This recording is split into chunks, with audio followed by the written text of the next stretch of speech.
Well, it's official. Joe Biden has made the decision to pardon Hunter Biden in a move that has every single MAGA snowflake triggered, which really reveals this unreal double standard that they expect everyone else to adhere to, that they've created for themselves, where they can always play the victim and never have to take any accountability, but expect everybody else to have to, because how dare the left even ever think about it? And I'm tired of this idea that we as the left are still supposed to hold ourselves to this moral standard that MAGA will never adhere to.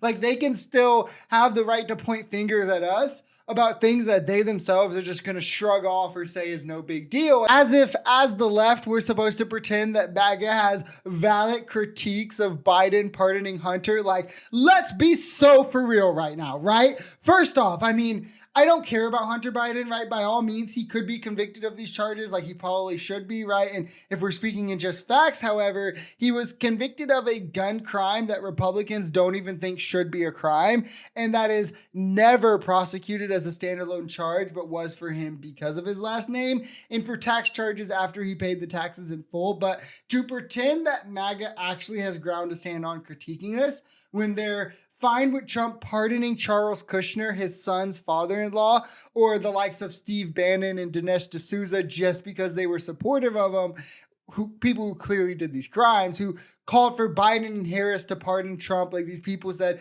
Biden should pardon Trump, or Harris, if she wins, should pardon Trump if she takes office, for unity, and now want him vindicated for every single charge just because he won the election.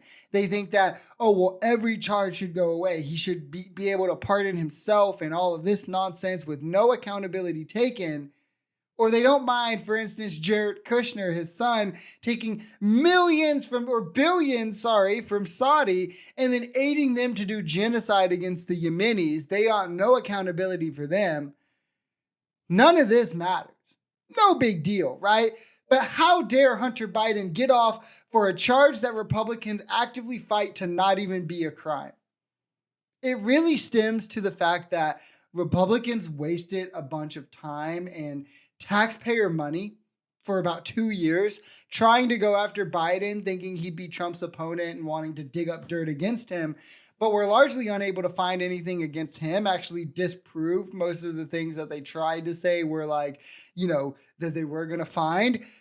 So to make it seem like this not drastic waste of time that it most definitely was, they're like, well, let's charge Hunter with whatever weak charge we possibly could that could possibly stick. Now, remember, I mean, they were saying that like Hunter was taking all of these bribes and was like working with China and all of this, and they couldn't prove any of that. So instead they're like, okay, well, he bought a gun and said that he wasn't a drug addict when he actually was.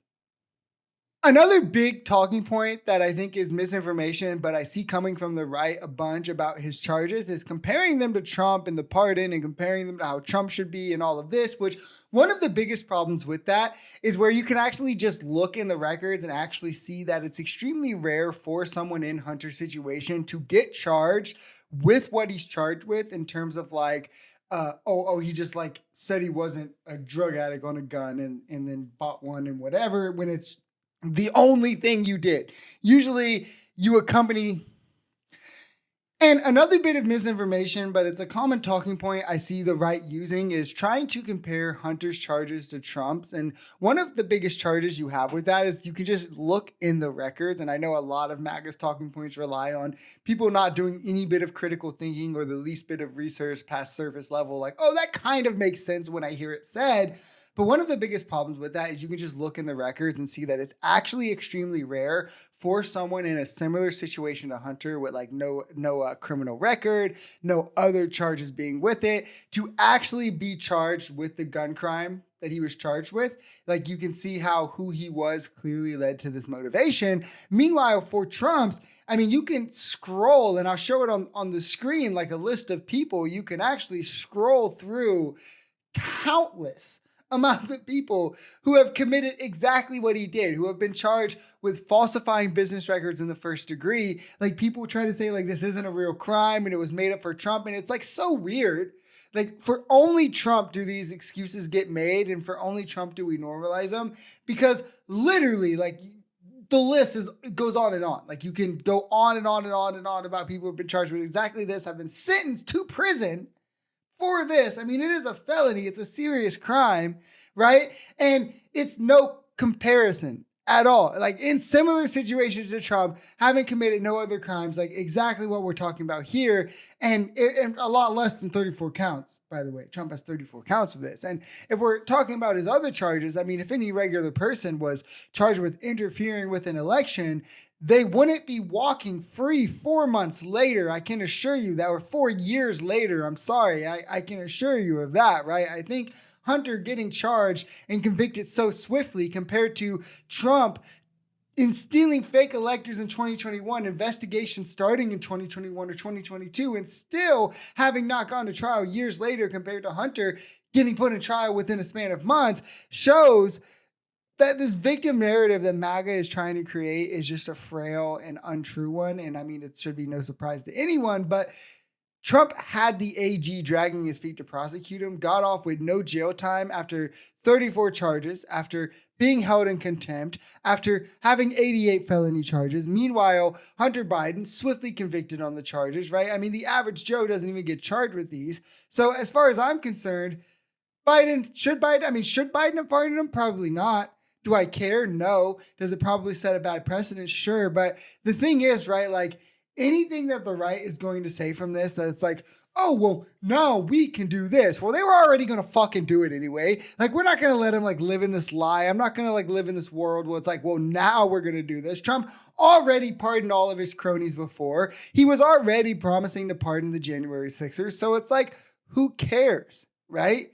Why should we live to a standard that they're never going to? Am I supposed to sit here and pretend I actually have to justify anything that Biden does at this point when no matter what Trump does, MAGA and the right will just write it off and defend it and say it doesn't matter?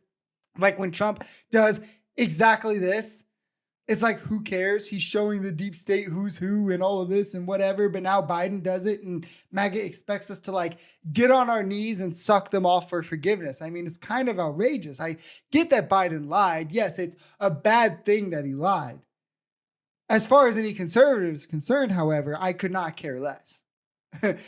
Don't want to talk about it. Let's move on. Who cares? Who are you to question me about it, right? Like, you don't care. That's the thing. It's not even that I don't care. It's you don't care if you support Trump. If they will never concede any wrongdoing, no matter what, will never concede any wrongdoing. They still won't even concede that they lied about the last election, that Trump was lying about all of that, or they won't ever ask for any accountability for anything their side ever does. They lose the high ground in trying to posture against Democrats anytime that we do something that might be questionable, because the game is given away, right? We all know that if this was Trump doing it for Trump Jr., MAGA would be defending it. It would be, oh, well, they were unfairly targeting him anyway. You know, it was political persecution anyway, so we're going to pardon him, right? If they will never say it was wrong when their side does it, why should we, right? If it was ex-Republican president pardoning Trump, if he had ran and won the nomination instead, like Vivek, for instance, MAGA would be defending this. So like, how am I supposed to take these complaints serious?